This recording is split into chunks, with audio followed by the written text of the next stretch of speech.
थोड़ा सा ना आज डिफरेंट कर लेते हैं कि फ्लोरिडा किंग और अर्ली ग्रैंड। हमारे यहाँ जो अर्ली ग्रैंड है सबसे पहले आता है। आप इसे कह सकते हैं कि 25 अप्रैल को ये पक जाता है तकरीबन। पहली पिकिंग जो है इसकी 25 अप्रैल को आ जाती है। इसकी निशानी ये है कि ये थोड़ा सा ना इसकी चोंच जो है ना, ये तो दरख्त वाली साइड है और ये जो एंड वाले ये ना, ये थोड़ी पिचकी सी अंदर से बैठी हुई है। तो साइज़ तकरीबन दोनों के एक जैसे होते हैं। ये तकरीबन 10-12 दिन अर्ली ग्रैंड पहले आता है और ये दूसरे हाथ में मेरी जो है ये फ्लोरिडा किंग है।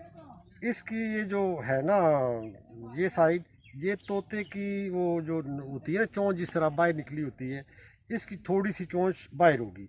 और साइज़ इसका चूँकि अभी इसमें इसका टाइम है पकने में, साइज़ में कोई इतना फ़र्क नहीं है।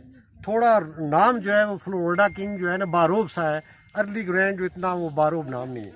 तो मेरी समझ में, जो मेरा 20 साल का तजर्बा है, तो वो अर्ली ग्रैंड दी बेस्ट है फ्लोरिडा किंग से, क्योंकि वो पहले आता है तो मार्केट में रेट जो है ना वो अच्छा मिलता है। तो फ्लोरिडा किंग से अर्ली ग्रैंड अच्छा है। तो ये भी बखूबी पंजाब में हमारे हो जाता है। हमारी वैरायटी है जी तीसरी, ये होगी अर्ली ग्रैंड, ये होगी फ्लोरिडा किंग, और ये है इसकी थोड़ी चोंच और भी ज़्यादा है ना, तोते की तरह चोंच ज़्यादा है।